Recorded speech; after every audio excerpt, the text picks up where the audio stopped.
মুসলিমদেরকে মারার জন্য ভারতে নতুন নতুন পায়তারা চলতেছে। এখন আমাদের এই ভাইরা তো বদ্ধ একটা জায়গা। আপনারাই বলেন তারা কি করবে এখন? তারা মিশন নিছে, রাষ্ট্রীয়ভাবে মিশন নিছে মুসলিম নিধনের। এখন এই ভাইদের কোনো রাষ্ট্র নাই, কোনো জামা নাই, কোনো আমির নাই, কোনো এদাদ নাই, কোনো জিহাদের কোনো মানে ওখানে অবস্থাই নাই করার মতো তাদের, তাই না? ভিতরে কথা বলছি আমি, কাশ্মীরের কথা বলছি না। তাহলে এই ভাইরা এখন কি করবে? এই যে অবস্থা, এই অবস্থা কি মনে করছেন আমাদেরকে প্রভাবিত করবে না? অভ্যন্তরীণভাবে এখানে বাংলাদেশে আমরা বেশিরভাগ মুসলিম হলেও আমাদের আশেপাশে চতুর্দিকে ঘোরাফেরা করতেছে কুফফাররা, চতুর্দিকে ঘোরাফেরা করতেছে। আপনি কাকে বিশ্বাস করবেন? চায়নাকে বিশ্বাস করবেন? ভারতকে বিশ্বাস করবেন? নেপাল ভুটানকে বিশ্বাস করবেন? না মায়ানমারকে বিশ্বাস করবেন? আপনি যাবেন কোন দিকে? আমাদের প্রস্তুতিটা কি? আমাদের প্রিপারেশন কি? রাষ্ট্র কি প্রিপারেশন নিচ্ছে? আমার কথা হচ্ছে রাষ্ট্র নাকি যুদ্ধ করে? সবাই বলেন একটা কথা না, রাষ্ট্রের অধীনে যুদ্ধ। তো রাষ্ট্র কি প্রিপারেশন নিচ্ছে? রাষ্ট্রের সেই ফিকির আছে কিনা? রাষ্ট্রের তো এই ফিকিরটুকু নাই যে রাষ্ট্রের মধ্যে ইসলামিক আইনগুলো বাস্তবায়িত হোক, এইটুকু ফিকির নাই তো আপনাদের। যারা ইলেকশন নির্বাচন গণতন্ত্র এগুলো করতেছেন, কার ফিকির আছে? আল্লাহর কসম করে বুকে হাত দিয়ে বলেন তো কার ফিকির আছে ক্ষমতায় গিয়ে আপনি আল্লাহর আইন বাস্তবায়ন করবেন? ইসলামপন্থী ভাইদের কথা বাদ দিস, ইসলামপন্থী ভাইদের কথা বাদ দিলাম, আমি সেকুলারদের কথা বলছি, ডেমোক্রেটিকদের কথা বলছি। কারণ রাষ্ট্র চলে আসছে এইভাবেই। আর যারা ফিকির করছেন ইসলাম নিয়ে আমি যাব, ওখানে গিয়ে এটা করবো, এটা আপনি ডেমোক্রেটিক সিস্টেমে করতে পারবেন না। আপনাকে সিস্টেমটা সরাই ফেলতে হবে। গণতন্ত্র বলে কোনো শব্দই রাখা যাবে না, তারপরে শরিয়া কায়েম করতে পারবে। শরিয়া আর গণতন্ত্র একসাথে থাকতে পারে না। শরিয়া, গণতন্ত্র, ধর্মনিরপেক্ষতাবাদ, কমিউনিজম এগুলো একসাথে থাকতে পারে না। একটা বোতল, এর মধ্যে আছে আপনার বিষ, এখানে আপনি দুধ খেতে পারবেন না। একটা বোতল, এখানে আছে বিষ, আপনি এটাকে 1000 বার ধুইতে হবে, ধোয়ার পরে আপনি দুধ ঢালতে পারবেন, খাওয়ার রিস্ক নিতে পারবেন। তাও খাবেন কিনা সন্দেহ আছে। আর এগুলো তো হচ্ছে মারাত্মক শিরকের বিষ। এগুলো পশ্চিমাদের দাসত্ব করাবে আপনাকে। আমাদের হচ্ছে বড় কান্ট্রি আছে একটা তুরস্ক, একটা ইসলামিক ল বাস্তবায়ন করছে কিনা দেখায়। বড় একটা কান্ট্রি আছে মিশর, দেখায় না আমাকে একটা ইসলামিক ল বাস্তবায়ন করতে পারছে কিনা। তিউনিসিয়া পারছে কিনা, আজারবাইজান পারছে কিনা, মরক্কো পারছে কিনা, ইথিওপিয়া পারছে কিনা? আপনারা বলেন পারছে কি? ইয়েমেন পারছে কিনা, জর্ডান পারছে কিনা, লেবানন পারছে কিনা? পারে নাই। আফগানিস্তান পারছে কেন? আফগানিস্তান পারছে কেন? কারণ তারা সিস্টেমগুলোকে সরাই দিছে। সিরাতের আদলে, সিরাতের রক্তে ওরা জমিনকে পবিত্র করে ফেলছে। সিরাতের আদলে জিহাদের মাধ্যমে রক্ত দিয়ে পশ্চিমাদেরকে বিতাড়িত করে ওরা জমিনকে পবিত্র করে শরিয়া কায়েম করছে। এটাই শরিয়া কায়েম করার রাস্তা, আর কোনো রাস্তা নাই। আপনি যতই তন্ত্রমন্ত্রের ধার ধারেন না কেন, আপনি কখনোই সফল হতে পারবেন না। লিখে নেন, কাজ করতে থাকেন, দেখেন ফান্তাজিরু ওয়া ইন্না মাআকুম মিনাল মুনতাজিরিন। কোনো সমস্যা নাই। আফগান পারছে এই কারণেই, কারণ তারা পশ্চিমাদের তন্ত্রমন্ত্রের গোলক ধাঁধায় পড়ে নাই। তারা সিরাতের রাস্তায় হাঁটছে। ওকে, আমাদের সাথে লড়বা, আমরাও তোমাদের সাথে লড়ব। ঠিক আছে, হয় তোমরা থাকবে, না হলে আমরা থাকবো। হয় তাওহীদ থাকবে, না হলে শিরক থাকবে। হয় শরিয়া থাকবে, না হলে তোমাদের তন্ত্রমন্ত্র থাকবে। এই লড়াই যখন হইতে হইতে এক পর্যায়ে 20 বছর সময় লাগলেও সেটা আজকে বাস্তবায়ন হয়েছে। যেটা আপনার আমার অঞ্চলে 100 বছরও হয় নাই, 50 বছরও হয় নাই। এরপরেও আল্লাহ পাক আমাদেরকে চোখের সামনে কিন্তু মিসাল দেখাই দিয়েছেন। তারপরেও আমাদের মধ্যে বোধোদয় হচ্ছে না, আমরা বুঝতে পারছি না যে কোন পথে হাঁটবো। দেশের যত সমস্যা দেখবেন, মিডিয়া যান, মিডিয়ায় গেলে মনে হবে দেশের সমস্ত সমস্যার হালত এবং সমাধান হচ্ছে একটা বিষয়। মিডিয়ার ভাষায় মিডিয়ায় ঢোকেন, দেখেন কি হচ্ছে। অনেক প্রবলেম দেশের মধ্যে, সংস্কার, এইটা সেটা অনেক কিছু হচ্ছে। ভাবখানা এমন যে সব কিছু থেকে উদ্ধার করবে আমাকে একটা শব্দ, তার নাম নির্বাচন। তার নাম মানে নির্বাচন হলেই সব সমাধান হয়ে যাবে। এটা আমাদের আকীদা, আমাদের চিন্তা এরকম ভাই। একটা মুদির দোকানদারকে জিজ্ঞাসা করেন, সেও এই কথাই বলবে। আবার বুদ্ধিজীবীকে জিজ্ঞাসা করেন, সেও এই কথাই বলতেছে। টকশোতে বসে সেও এই কথা বলতেছে। এমপিকে বলেন, সেও এই কথা বলতেছে। মানে পুরো অবচেতন দাসত্ব, অবচেতন ইবাদত। দেখেন আমাদের অবচেতন মনে আমরা ইবাদত করে ফেলছি গণতন্ত্রের, পশ্চিমাদের, ওদের তন্ত্রমন্ত্রগুলোর। ইলেকশন দিলে সব সমাধান হয়ে যাবে? কোন পদ্ধতিতে আপনি দিবেন? দেওয়ার পরে কি হবে? মূলনীতি কি থাকবে? সংবিধান কি থাকবে? সংস্কারগুলো কি হবে? আপনি কি আল্লাহর জমিন, আল্লাহর দিন কায়েমের দিকে আসবেন কিনা? এখানে তো অনেক কথা আছে। এগুলোকে সলিউশন না করে XYZ যেই আসো, আপনি আমাকে বসায় দিলে আমি কিছুই করতে পারবো না। সিম্পল। আমাকে বসায় দেন, আমি কিছুই করতে পারবো না। আপনি সবচেয়ে পরহেজগার মানুষটাকে বসায় দেন, সেও কিছু করতে পারবে না, কারণ সিস্টেমটাই তাকে করতে দিবে না। এই জিনিসগুলো আমাদের বোঝা উচিত। উম্মার সংকটগুলো এইভাবে আমাদের আইডেন্টিফাই করতে হবে। যে অনেক লম্বা হয়ে যাচ্ছে, হয়তো আমি শেষ করে দিই এখন। শেষ করি ভাই, অনেক লম্বা করা যাবে না, নামাজের ব্যাপার আছে। এখানে আমাদের ওই হারানো ঐতিহ্যটাকে আমরা বুঝতে পারলাম, আমরা কোথায় ছিলাম আমরা, এটা কি বুঝতে পারছেন? এখন দেখেন আমরা আসি কোথায়। এখন আসি কোথায়? এক বাক্যে, আমাদের সারা ওয়ার্ল্ডে কোনো খিলাফা স্টেট নাই। তারপরে আমাদেরকে এরকম 57টা পিস পিস রাষ্ট্রে ভাগ করা হয়েছে ওই খেলাফা রাষ্ট্রকে বাদ দিয়ে, এবং প্রত্যেকটা রাষ্ট্রের মধ্যে মোনাফেক শাসক বসায় দেওয়া হয়েছে। একদম খোলামেলা বলে দিল, প্রত্যেকটা রাষ্ট্রের মধ্যে ম্যাক্সিমাম মোনাফেক শাসক বসায় দেওয়া হয়েছে, যারা নিজেরাই পশ্চিমাদের হয়ে সার্ভ করবে এবং আল্লাহর জমিনে তাগুত কায়েম করবে, এবং করেছে তারা। এটা তাগুত কি তারা তো বুঝে না। তাগুত মানে শয়তান। যেখানে আল্লাহর বিধান চলে না, ওখানে শয়তানের বিধান চলে, সিম্পল। এটা 1000 জন বুদ্ধিজীবী মিলেও যদি একটা সংবিধান লিখে আর সেখানে আল্লাহ বিরোধী আইন থাকে, সেটা তাগুত। সেটার নাম কি? তাগুত। এই তাগুত মানে শয়তান। কেউ যদি ওর প্রতি ইমানদার হয়ে মারা যায়, জাহান্নামে যাবে। কেউ যদি ওর প্রতি ইমানদার হয়ে মারা যায়, সরাসরি জাহান্নামে যাবে ইনশাআল্লাহ, কারণ সে তাগুতের দাসত্ব করছে। আর আমাদেরকে বলাই হয়েছিল, ওয়া মা ইয়াকফুর বিত-তাগুত ওয়া ইউমিন বিল্লাহ ফাকাদ ইসতামসাকা বিল উরওয়াতিল ওয়াসকা লা ইনফিসামা লাহা ওয়াল্লাহু সামিউন আলিম। সূরা বাকারায় 256 নম্বর আয়াত পড়ে দেখি, বাসায় গিয়ে আয়াতুল কুরসির পড়ে আছে। তাগুতকে কুফরি না করা পর্যন্ত কেউ মুমিন হইতে পারে না। তাগুতের সাথে কুফরি না করা পর্যন্ত কেউ মুমিন হইতে পারবে না, এটাই বাস্তব। এখন এইভাবে আমাদেরকে ভাগ করা হয়, মুনাফিক শাসক বসায় দেওয়া হয়। শুধু তাই না, প্রত্যেকটা কান্ট্রির মধ্যে ওই 4 দেবতা 5 দেবতা ঢুকাই দেওয়া হয়েছে, ওই যে বললাম আগে। তারপরে একটা ডিপার্টমেন্ট ধরে ধরে তারা ধ্বংস করছে, একটা ডিপার্টমেন্ট ধরে ধরে। রাজনীতি ধ্বংস করছে, ইসলামিক রাজনীতি সরাই দিছে। অর্থনীতি ধ্বংস করছে, সুদ ঢুকাই দিছে। তার মধ্যে ঘুষ আছে, ইনফ্লেশন আছে, দুর্নীতি আছে, এগুলো তো আছেই। তারপরে সমাজের যে আমাদের ব্যাপারগুলো, সমাজের নীতি নৈতিকতার বিষয়গুলো দেখেন একেবারেই উঠাই দিচ্ছে, দিন দিন উঠাই দিচ্ছে। এখন নাকি আপনি স্ত্রীর সাথে সহবাস করলেও ধর্ষণ হবে। সুবহানাল্লাহ, কি অবস্থা! আর এদিকে আপনি পতিতালয়ে গেলে ওটা হচ্ছে শ্রমিকের কাছে গেছেন আপনি।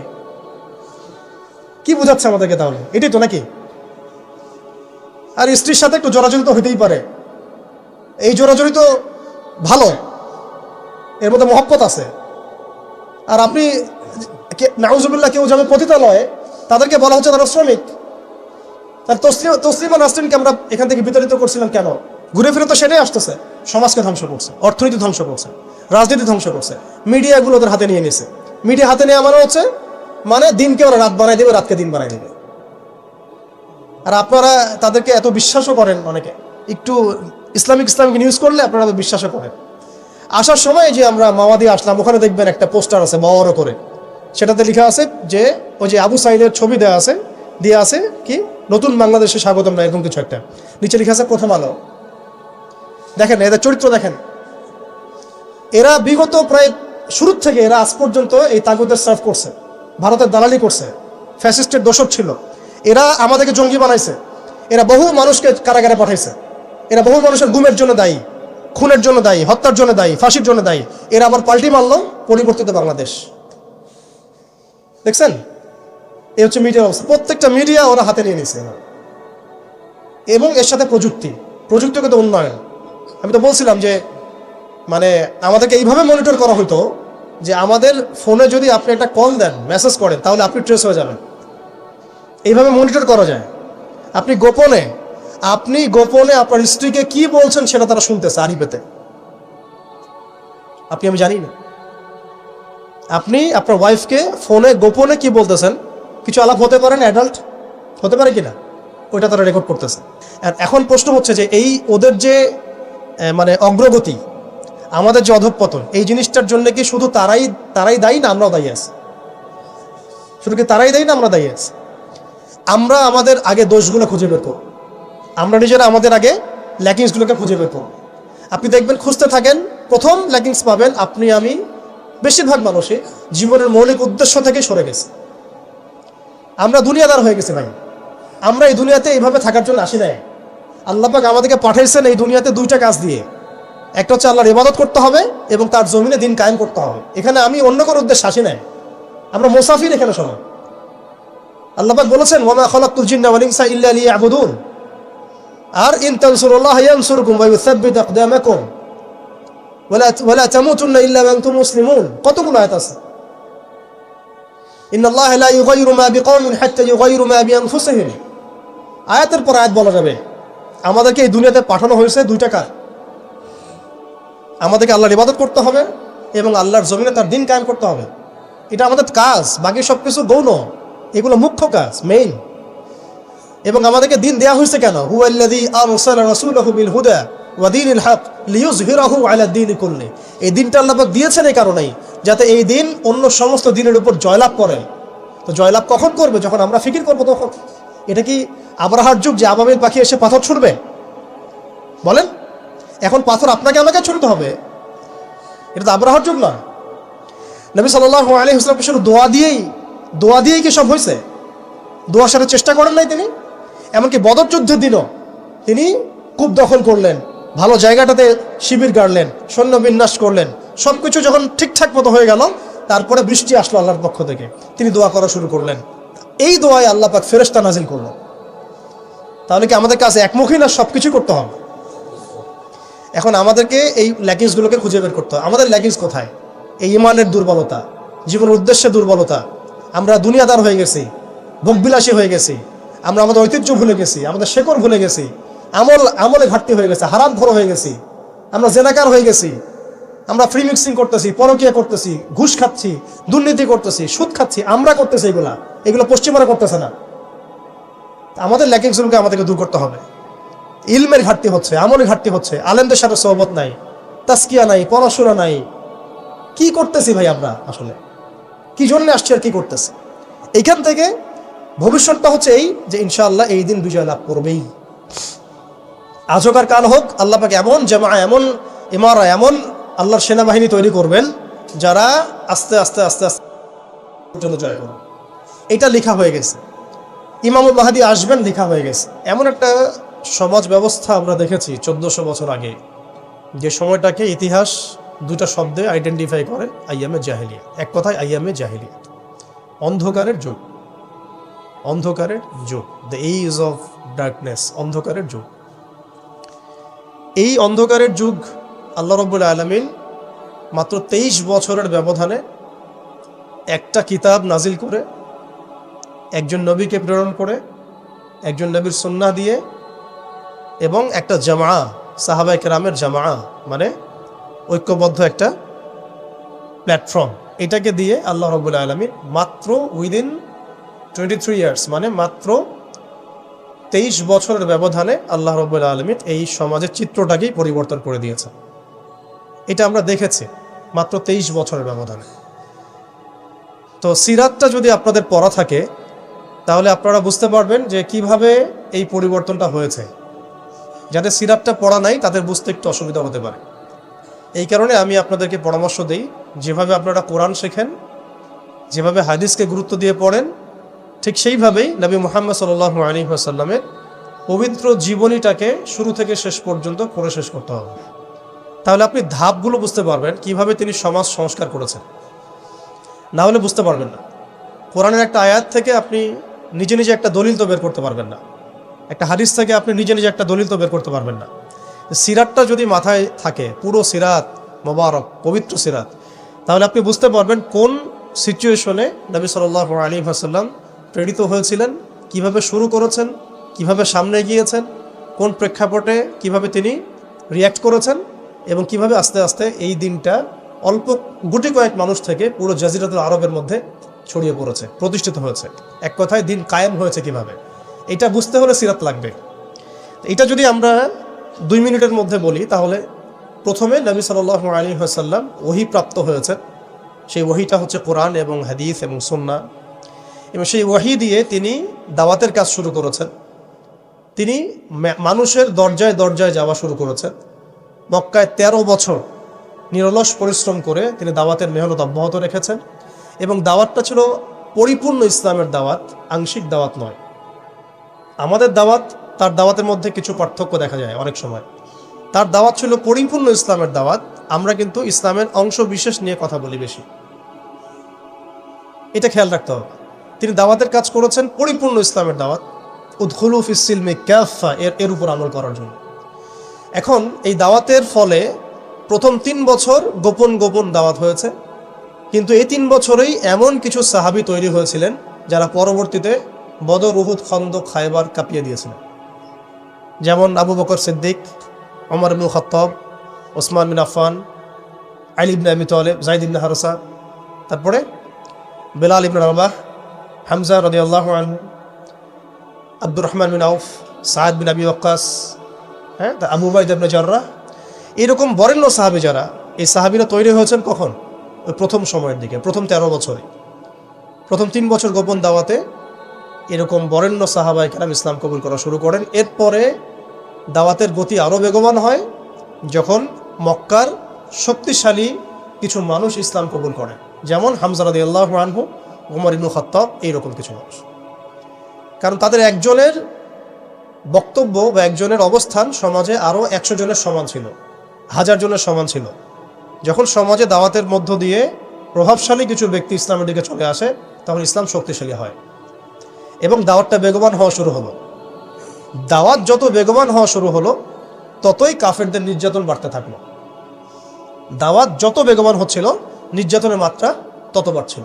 আমরা বিপরীতভাবে বলতে পারি, নির্যাতনের মাত্রা যত বাড়ছিল, দাওয়াতও তত বেগবান হচ্ছে। আজকের বিষয় তাই হচ্ছে। ইসলামকে মুছে ফেলার যত চেষ্টা করা হচ্ছে, ইসলাম ততই ছড়িয়ে পড়ছে, আলহামদুলিল্লাহ। তো এই বিষয়গুলো সিরাত থেকে দেখবেন সব মিলে যাবে। ওই যে আইয়ামে জাহিলিয়াতের বর্ণনা দিলাম, এখনকার বিশ্বে এই প্রত্যেকটা জাহিলিয়াত মজুদ আছে। প্রথমে যে আইয়ামে জাহিলিয়াতের যে খাসলতগুলো বললাম, সেগুলো এখনকার বিশ্বে শতভাগ মজুদ আছে। এটা অনেক লম্বা আলোচনা। এখন তো মানুষ সরাসরি মুসলিমরা লাত, ওজ্জা, হবল, মানাতের ইবাদত না করলেও অদৃশ্য কিছু শিরকি মতবাদের ইবাদত করে, যেমন গণতন্ত্র, যেমন কমিউনিজম, ধর্মনিরপেক্ষতাবাদ, তারপরে জাতীয়তাবাদ, তারপরে এথিজম, নাস্তিকতা। এগুলো কিছু পশ্চিমা মতবাদ। এগুলো দেখা যায় না, ছোঁয়া যায় না, ভার্চুয়াল, ইনভিজিবল, কিন্তু এগুলো একটা আদর্শ। যে আদর্শগুলোর মধ্যে কুফর আছে, শিরক আছে, হারাম আছে, তাগুত আছে। সরাসরি মূর্তির সামনে সেজদা না করলেও অবচেতনভাবে মুসলিমরা আজকে এই মতবাদগুলোর পূজা করতেছে। এটাও শিরকের মধ্যেই পড়ছে, আংশিক হইলেও। কোনো কোনো ক্ষেত্রে যদি আকীদা ঠিক না থাকে, তাহলে পরিপূর্ণ শিরক হবে। এখন যাই হোক, ওই জাহালাতগুলো এখন দূর হয় নাই, বরং বহু উঁচু স্তরে এটা সমাজে ছড়িয়ে পড়েছে। আর মাদক, সেটা কি থেমে গেছে?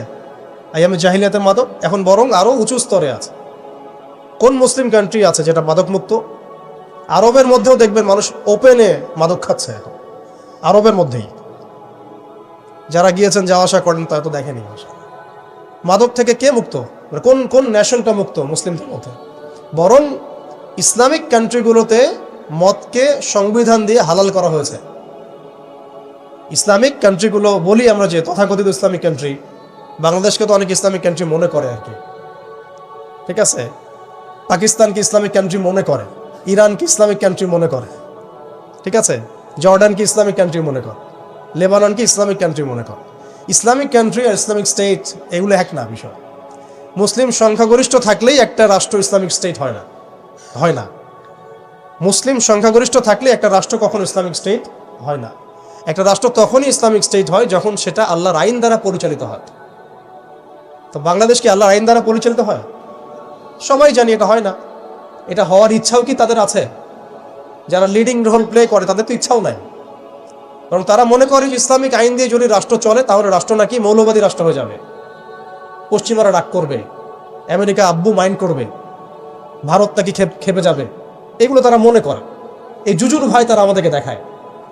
এগুলো সব জুজুর ভয়।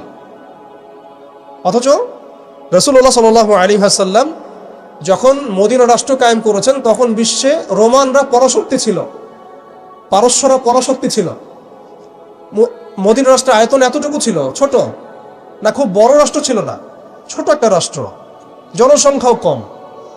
মদিনার মধ্যে ইহুদিরা আছে, বনু কোরাইজা, বনু কাইনুকা, বনু নাজির আছে, পাশে আবার কিছু পত্তলিকও আছে। মদিনার ভিতরে আবার মোনাফেকরাও আছে। তাদের অস্তিত্বের উপরেই মদিনা রাষ্ট্র কায়েম হলো।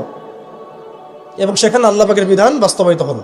কই তখন তো আমরা এভাবে চিন্তা করি নাই যে রোমানরা খেপে যাবে, পার্সিয়ানরা খেপে যাবে। ওরা তখন সংখ্যার দিক থেকে, অস্ত্রের দিক থেকে, জনবলের দিক থেকে, মানে আপনার সার্বভৌমত্বের দিক থেকে মুসলিমদের চেয়ে অনেক শক্তিশালী ছিল। কিন্তু কোনো মুসলিম তো এভাবে চিন্তা করে নাই যে আল্লাহর জমিন, আল্লাহর আইন বাস্তবায়িত করলে ওরা আমাদের উপর খেপে যাবে, তেরে আসবে।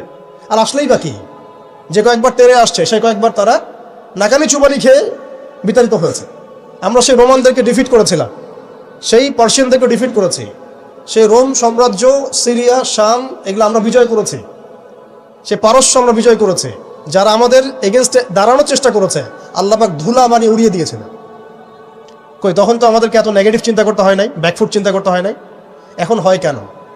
বিকজ আমরা সেই ইমান, সেই তাকওয়া, সেই আকিদা, সেই আমল, সেই মানহাজের মধ্যে নাই। As simple as that. আমরা এখন সেই অবস্থায় নাই, ইমানের দিক থেকে, আমলের দিক থেকে, তাসকিয়ার দিক থেকে, জামায়ার দিক থেকে, সবচেয়ে বড় কথা হচ্ছে দিন পালনের দিক থেকে। আর কি দিন বোঝা এবং পালন করার দিক থেকে আমরা ওই জায়গায় নাই। আমরা দেখুন দিন পালন করছি আংশিক, যতটুকু আমার পক্ষে পসিবল হচ্ছে আংশিক, বুফের মতো আমরা মনে করছি, যেটা ইচ্ছা নিব, যেটা ইচ্ছা নিব না। দিন তো বুফে না। উদখুলু ফিস-সিলমি কাফা মানে হচ্ছে দিনে আমাকে পরিপূর্ণরূপে প্রবেশ করতে হবে। যখন যেটা আমার সামনে আসবে আমাকে সেটা করতে হবে। ফরজ হয়েছে নামাজ পড়তে হবে, জাকাত ফরজ হলে জাকাত দিতে হবে, হজ ফরজ হলে হজ করতে হবে। আমার এখানে অপশনাল কোনো থিঙ্কিংয়ের তো সুযোগ নাই। পর্দা ফরজ হলে পর্দা করতে হবে, ইভেন জিহাদ ফরজ হলে জিহাদও করতে হবে। যেটা ফরজ হবে সেটা করতে হবে, যেটা ওয়াজিব সেটা করতে হবে, যেটা সুন্নাহ সেটা আমল করতে হবে। এখানে তো আমার অপশন নাই যে আল্লাহ আমি পর্দাটুকু বাদ দিয়ে দাও আমার জন্য, নাউজুবিল্লাহ, আমার জন্য মদটাকে হালাল করে দাও, নাউজুবিল্লাহ, আমার জন্য জেনাকে হালাল করে দাও, নাউজুবিল্লাহ। এটা কি সম্ভব? কিন্তু আমরা এই সিস্টেমগুলোর মধ্য দিয়ে আল্লাহর হালালকে হারাম করছি, হারামকে হালাল করছি। তো আমি বলছিলাম ওই জাহালাতের এই না সুদভিত্তিক সিস্টেম দূর হয়েছে, আর না সেই মাদক দূর হয়েছে, আর না সেই শিরক দূর হয়েছে, আর না গোত্রীয় হানাহানি দূর হয়েছে। গোত্রীয় হানাহানি কি দূর হয়েছে? না। এখন হানাহানি গণতান্ত্রিক ভাষায় করলে জায়েজ, তাই না? গণতান্ত্রিক লেভেল দিয়ে হানাহানি, মারামারি, কাটাকাটি, মিছিল, মিটিং, শোডাউন, রাস্তায় কোপাকুপি সব জায়েজ। কিন্তু ইসলামের পরিভাষায় যদি আমরা জিহাদ ফি সাবিলিল্লাহ বলি তাহলে আটকে ওঠে, বাপরে বাপ কি অবস্থা, তাহলে মৌলবাদী, জঙ্গিয়া, সন্ত্রাস। ছাত্ররা যা করেছিল জুলাইয়ে, এই কাজটার 10%ও যদি দাড়ি টুপি বলা না করতো তাহলে মনে হয় বাংলাদেশেও সব মসজিদ সিলগালা মেরে দিত, সব মাদ্রাসা সিলগালা করে দিত, তাই না? মানে গণতান্ত্রিক পরিভাষায় এই ফিতনাগুলো জায়েজ, তাই না? ফিতনা মানে পরীক্ষা, ফিতনা মানে শব্দ কি? পরীক্ষা। এই পরীক্ষাই তো আমরা। কিন্তু ইসলামিক পরিভাষা যদি আমরা ইবাদত বলি, ইসলামিক পরিভাষা একটা ইবাদত, সেটা নাজায়েজ হয়ে যাচ্ছে। আর গণতান্ত্রিক পরিভাষায় তথাকথিত এই গণতান্ত্রিক রাষ্ট্রে এবং গণতান্ত্রিক এই বিশ্বে এগুলোকে তারা জায়েজ করে নিয়েছে। আফ্রিকাতে যখন পশ্চিমারা হামলা চালায় গণতন্ত্রের নামে, এটা জায়েজ হয়ে যায়। আরব বসন্তের নামে যখন বিভিন্ন কান্ট্রির মধ্যে ফাসাদ সৃষ্টি করা হয়, গাদ্দাফিকে ফেলে দেওয়া হয়, মনে আছেন আপনাদের আরব বসন্তের কথা? ইয়েমেন থেকে শুরু করে, তিউনিসিয়া থেকে শুরু করে প্রত্যেকটা কান্ট্রিতে যা করলো তারা, মনে আছে তো নিশ্চয়ই? এগুলো তখন জায়েজ। মিশরে করেছে, তাই না? সোমালিয়া, কঙ্গো, ইথিওপিয়া, নাইজেরিয়া, এগুলোতে যা হচ্ছে এগুলো জায়েজ ওদের ভাষায়। ইরাকে হামলা চালানো ওদের জন্য জায়েজ ছিল, তাই না? গণতন্ত্রের ভাষায়। ওখানে লাখ লাখ মানুষ মারলেও সেটা জায়েজ। ওটা নাকি শান্তি প্রতিষ্ঠার জন্য করা হচ্ছে। তারপরে আফগানিস্তানে লক্ষ লক্ষ মানুষকে মারা হয়েছে, ওটা তখন জায়েজ ছিল। কাশ্মীরে আজকে মানুষকে মারা হচ্ছে, এটা ওদের কাছে জায়েজ হয়ে গেছে। আর কোথাও এক্সাম্পল দিবেন? চায়নার মধ্যে মারা হচ্ছে উইঘুরদেরকে, আরাকানে মারা হয়েছে, তারপরে ইয়েমেনে তো মারা হচ্ছেই সেই 15 সাল থেকেই, জর্ডানে হয়েছে, লেবাননে হয়েছে, খাস করে প্যালেস্টাইনে, খাস করে কোথায়? প্যালেস্টাইনে, গাজায়। এগুলো তারা গণতন্ত্র প্রতিষ্ঠার নামে এগুলো করলে সেগুলো জায়েজ। এবং এখানে দেখবেন 100%ই মুসলিমদের রক্ত ঝরছে, কোনো অমুসলিমের রক্ত কিন্তু ঝরছে না। তো এগুলো তাহলে এই তন্ত্রমন্ত্রগুলোকে আমরা বলি এখনকার জামানার দেবতা, যেগুলোর পূজা ওরা করতেছে। ওই জামানায় যেমন লাত, উজ্জা, হবল, মানাতের ইবাদত হতো, এখন ঠিক এই তন্ত্রমন্ত্রগুলোর এবাদত দাসত্ব পূজা হচ্ছে এবং সেগুলো আমাদেরকে গেলানো হচ্ছে, আমরা যেন এগুলো হজম করি, গিলি, অথচ এগুলো আমাদেরকে ধ্বংস করার জন্যই তারা সৃষ্টি করেছিল। আমাদের চোখ এখনও সবার খোলে নাই। এই সিস্টেমগুলো আমাদেরকে কখনোই সেই হারানো ঐতিহ্য ফিরাই দিবে না। এই সিস্টেমগুলোর মধ্য দিয়েও কখনো ইসলাম কায়েম করা সম্ভব নয়। আপনারা আরো 100 বছর ট্রাই করেন, 100 বছর পরে হলেও বুঝবেন। যদি হতো 100 বছর আগেই হইতো। আরো 100 বছর ট্রাই করেন, তারপরেও যদি আক্কেল হয়। এই সিস্টেমগুলো তৈরি করা হয়েছে আমাদেরকে ওদের দাস বানানোর জন্য।